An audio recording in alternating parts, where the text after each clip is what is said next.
है? हाँ, तो वही एक्चुअली मैंने अभी नया रिसेंट जॉब ज्वाइन किया है, तो 1 महीने से तो मैं उतना यूट्यूब पे आ नहीं रहा था, पर उसके पहले रेगुलरली आपके ब्लॉग मतलब वीलॉग को फ़ॉलो कर रहा था।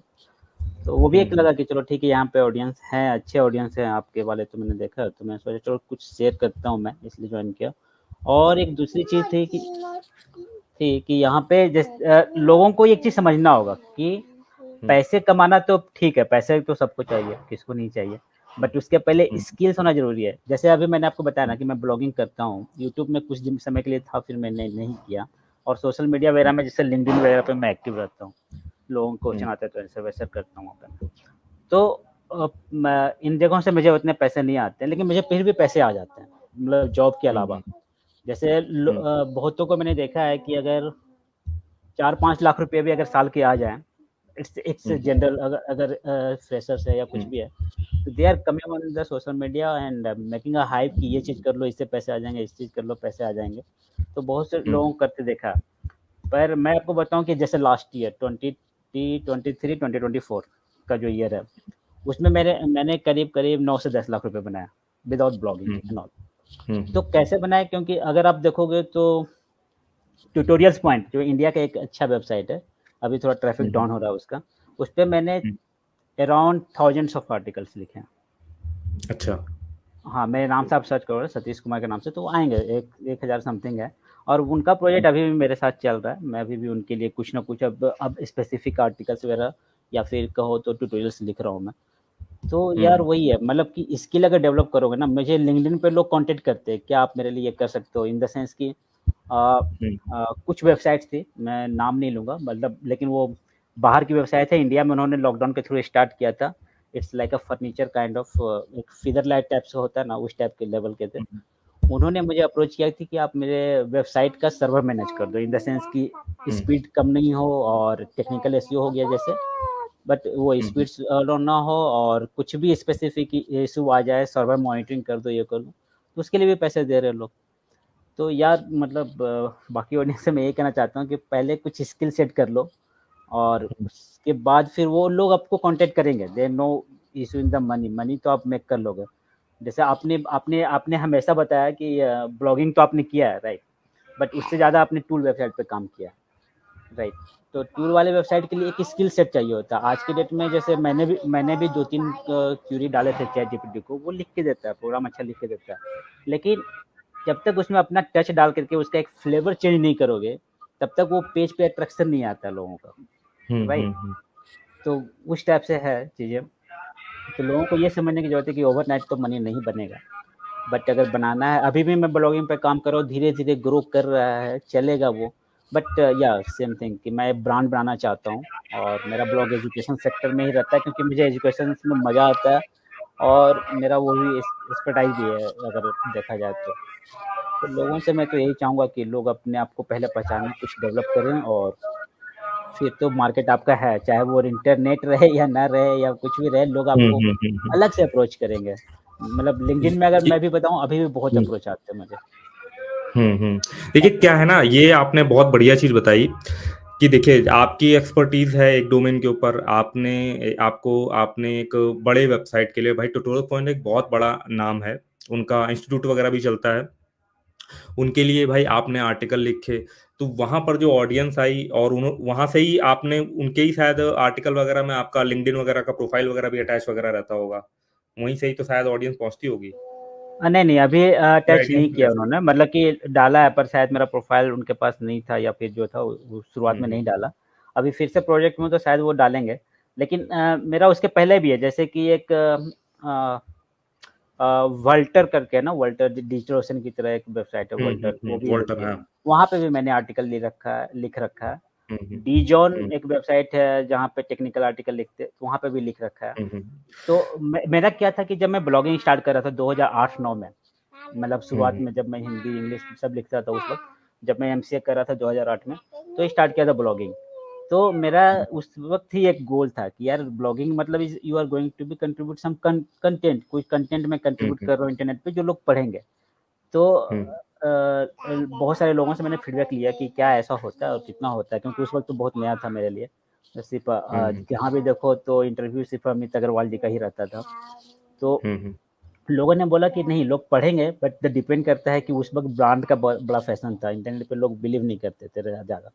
तो brand in the hmm, sense hmm. कि तुम्हें लोग जानेंगे तो तुम्हारे आर्टिकल पढ़ेंगे। हुँ, तो मेरा मतलब पूरा वो इंटरेस्ट ही उधर चला गया कि यार क्या करूँ मैं? अगर मुझे लोगों को बताना है कि मैं भी एक बंदा हूँ, इस वर्ल्ड में एग्ज़िस्ट करता हूँ, ये मेरी एक्सपर्टाइज़ है और मैं इस पे लिख रहा हूँ। क्योंकि मैंने हुँ, उसी वक़्त बीसीए खत्म किया था और फिर एमसीए करा था, तो कंप्यूटर साइंस तो मैं उसी वक़्त से चल रहा था मेरा, 2008 से। तो फिर मैंने फिर डिसाइड किया कि नहीं, प्रिंट मीडिया जाना थोड़ा मुश्किल होगा मेरे लिए। तो मैंने बहुत सारे लोगों को अप्रोच किया, इवन इंटरनेशनल भी अप्रोच कर दिया था, पर इंटरनेशनली मिलना मुश्किल होता है उस वक़्त। तो मुझे अप्रोच मिला बहुत सारी जगहों से, कुछ लोग उस वक़्त, अभी तो उनका ब्लॉग नहीं है, उस वक़्त अच्छा ब्लॉग चला रहे थे, जैसे भुजंग डॉट कॉम था, चिट्ठा जगह टेक था जो ब्लॉगिंग का ये था, एग्रीगेटर था, तो वहाँ पे बहुत सारे लोग मिलते थे। तो उस तरह बात कर के तो लोगों ने मेरे बारे में जान लिया और उसके बाद फिर अचानक से मेरे लिंक्डइन फॉलोवर्स भी आज की डेट में 20,000 से ऊपर हो चुके हैं। अच्छा। तो उस टाइप से चल रहा है। तो लिंक्डइन में वो एक हो गया। फिर अगर कुछ इश्यू, जैसे मैं अभी 2 न्यूज़लेटर मैंने स्टार्ट किया लिंक्डइन पे। तो हुँ, लोग बोलते हैं ना कि सोशल मीडिया में किस प्लेटफ़ॉर्म से स्टार्ट करूँ? तो ऐसा कुछ नहीं है, हुँ, आप प्लेटफ़ॉर्म कुछ भी चूज़ कर सकते हो, बट आप ये बताओ कि आपको क्या आता है? ये पूरी द दुनिया जहान की बात करने का कोई फ़ायदा नहीं है, क्योंकि अगर 10 चीज़ें बताओगे तो 10 लोग इंटरेस्ट दिखाएँगे भी, बट बाद में फिर अगर एक्सपर्टाइज़ नहीं होगा तो चले भी जाएँगे। तो आपको जो चीज़ आता है वो दिखाओ, उसमें से अगर 100 लोगों में से एक एक बंदा भी अगर इंटरेस्टेड होगा वो आपके पास आएगा और आपको प्रोजेक्ट देगा, नहीं देगा तो आपके बीच का जो कोलैबोरेशन एक तरह से बातचीत का हो जाएगा ना, और फोरम पे जाके फिर आप उसके उसके कमेंट पे कमेंट करोगे या उसके पोस्ट पे कमेंट करोगे या आपके पोस्ट पे वो कमेंट करेगा, तो ये एक चीज़ दिखता है। मतलब हमें लगता है कि छोटी-छोटी चीज़ें दिखती नहीं होगी, लेकिन कहीं न कहीं कुछ ना कुछ लोग होते हैं जो नोटिस कर रहे होते हैं। तो उसका इंटरेक्शन आना स्टार्ट हो जाता है। जैसे एग्ज़ाम्पल दूँ तो आज से 2 साल पहले ही मैं लिंक्डइन पे ज़्यादा एक्टिव नहीं था, तो मैं जब भी कोई पोस्ट लिखता था या किसी और का पोस्ट शेयर करता था, तो 1-2 लाइक आ गए तो बहुत है। क्योंकि लोग बोलते हैं ना कि मेरे पास तो इतने सारे दोस्त हैं, ब्लॉग लिखूँगा, शेयर करूँगा तो हुँ, वायरल हो जाएगा। ऐसा कुछ नहीं होता। मेरे 22,000 दोस्त में से कोई एक लाइक नहीं करके आता है पोस्ट को, तो मुश्किल है। तो आज के डेट में फिर जब से मैंने न्यूज़लेटर स्टार्ट किया, एक डेवऑप्स पे है मेरा, एक अभी एआई पे स्टार्ट किया है, साइबर सिक्योरिटी का सोचा है पर नहीं हो पा रहा है अभी। तो लोग अभी पहले 1-2 लोगों ने क्लिक किया, अब हर एक पोस्ट पे 10-12 इंटरेक्शन आ रहे हैं। तो आप ये सोच सकते हो कि जब मेरे 25 नहीं 21,000 फॉलोवर्स हैं, तो मेरा इंटरेक्शन 5-10 चल रहा है, क्योंकि मैंने स्टार्ट ही किया वहाँ पे, अभी 6 महीने से पहले से स्टार्ट ही किया है। ये बढ़ेगा। तो ऐसा कुछ नहीं है, आप कहीं से भी स्टार्ट कर सकते हो, बट आपके कंटेंट जो हैं वो ऑर्गेनिकली, क्या बोल सकते हो उसको, कि थोड़ा यूनिक हो, लोगों को पढ़ने में मज़ा आए, और बस वही है। दूसरा चीज़, एआई का कंटेंट भी रैंक करेगा अगर वो पढ़ने में मज़ा आएगा। लोगों को ऐसा ना लगे कि कोई टेक्स्ट बुक, रेफरेंस बुक पढ़ रहे हैं, तो फिर वो मज़ा नहीं आएगा, तो लोग फॉलो नहीं करेंगे। तो भाई यही था, मैं अपना यही शेयर करना चाह रहा था। बड़ा अच्छा लगा सतीश भाई, मैं तो सुन रहा था, आपसे सीखने की कोशिश कर रहा था, क्योंकि आपने क्या है बड़े-बड़े प्लेटफ़ॉर्म के लिए आर्टिकल लिखा। लोग तो एक मैंने वीडियो बनाया था, वही कंटेंट राइटिंग के ऊपर एक भाई ने जो है वो क्वेश्चन पूछा हुआ था, और मुझे लग रहा है कि जो आपने अभी सारी चीज़ें बताई ना, उससे उसका आंसर बहुत अच्छे तरीके से जस्टिफ़ाई हो गया। एक बंदा भाई यही पूछ रहा था ना कि उसको ना कंटेंट राइटिंग जो है वो सीखनी है, और मतलब कि कंटेंट राइटिंग में फ्यूचर है कि नहीं है, कि या मैं कोई अदर स्किल सीखूं जा करके। तो उसका बहुत अच्छा एग्जांपल दे दिया, क्योंकि वो ना कंटेंट राइटिंग को 100% लोग जो है वो ब्लॉगिंग से ही कनेक्ट कर लेते हैं। कंटेंट राइटिंग मतलब ब्लॉग बना करके पैसे कमाना।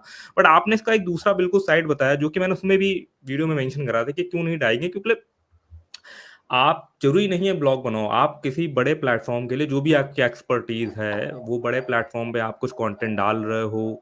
आप लिंक्डइन में तक देखो, जैसे उन्होंने है, वो लिंक्डइन में जो मैंने भी दिखाया था ना कि ब्लॉगिंग इज़ डाइंग के ऊपर जो है वो एक नाथन गॉच करके है, उन्होंने लिंक्डइन में जो है आर्टिकल टाइप का डाला है, उसमें काफ़ी सारे लाइक्स है, सारी चीज़ें हैं। तो आप अपनी एक्सपर्टीज़ को अगर मान लो लिंक्डइन में भी डाल रहे हो, बड़े प्लेटफ़ॉर्म के लिए भी आप लिख रहे हो, तो वहाँ से भी एक तरीके का रिकॉग्निशन मिलता है, जहाँ से अगर आपकी प्रोडक्ट या कुछ सर्विस है, तो वहाँ से आपको जो है वो कुछ क्लाइंट्स वगैरह जो है मिल सकते हैं। और आपने इस चीज़ को बताई कि पिछले साल जो है उसी से विदाउट मैंने ब्लॉगिंग कोई ब्लॉग बनाए हुए या उस पे जो है वो कंटेंट डाले, उसको मोनेटाइज़ करे हुए, आपने तब भी एक सर्विस के पॉइंट ऑफ व्यू से लोगों को सर्विसेज़ या कंसल्टेंसी ऑफर करके अपनी स्ट्रीम में ही कंटेंट के थ्रू जो है वो आपको लोगों ने जो है वो रीच आउट करा, उसके थ्रू आपने अपनी सर्विस वगैरह जो है या कंसल्टेंसी सेल आउट करके जो है पैसे बनाए।